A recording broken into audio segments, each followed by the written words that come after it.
बहरहाल ये पूरा इलाका आम फलस्तीनियों के लिए नर्क बना हुआ है। इस बारे में अल जजीरा क्या कह रहा है दोस्तों, इस पर गौर किया जाए। यहां सेंट्रल एरिया में हमें जबरदस्त धमाकों की आवाजें सुनाई दे रही हैं। इस इलाके पर ताजा हमला बुरेजी शरणार्थी कैंप में हुआ, जहां एक रिहायशी फ्लैट को निशाना बनाया गया।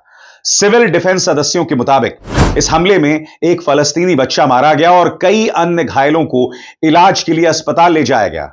यहां के काफी लोग डरे हुए हैं कि आगे क्या होगा, क्योंकि इसराइल और हमास के बीच संघर्ष विराम की बातचीत में अब तक कोई प्रगति नहीं हुई है। संघर्ष विराम किस बात का आप जानते हैं दोस्तों, नेतन्याहू ने उसकी धज्जियां उड़ा दी। अब इसी तरह से रोज बेकसूर मारे जाते रहेंगे और यह आदमी डोनाल्ड ट्रंप खामोश रहेगा। डोनाल्ड ट्रंप जिनकी छवि पिछले कुछ दिनों में एक गैर जिम्मेदाराना व्यक्ति के तौर पर साफ तौर पर उभर कर आई। इसी मंच पर मैंने आपको बताया था कि हूथी विद्रोहियों पर उन्होंने क्या हमला किया, इसकी चर्चा इनके तमाम जो राष्ट्रीय सुरक्षा परिषद के अधिकारी हैं वो एक सिग्नल मैसेजिंग ग्रुप में कर रहे थे। यह हालत है इस देश की, यह हालत है उस देश की जो दुनिया का दादा बताया जाता है। हर गुजरते दिन के साथ अमेरिका का पतन हो रहा है, खासतौर से मानसिक और आध्यात्मिक पतन, और वो हम देख रहे हैं, वो हम लगातार देख रहे हैं। बहरहाल आम फलस्तीनी की जिंदगी जो है वो हर गुजरते दिन के साथ बद से बदतर होती जा रही है। अभिसार शर्मा को दीजिए इजाजत। नमस्कार।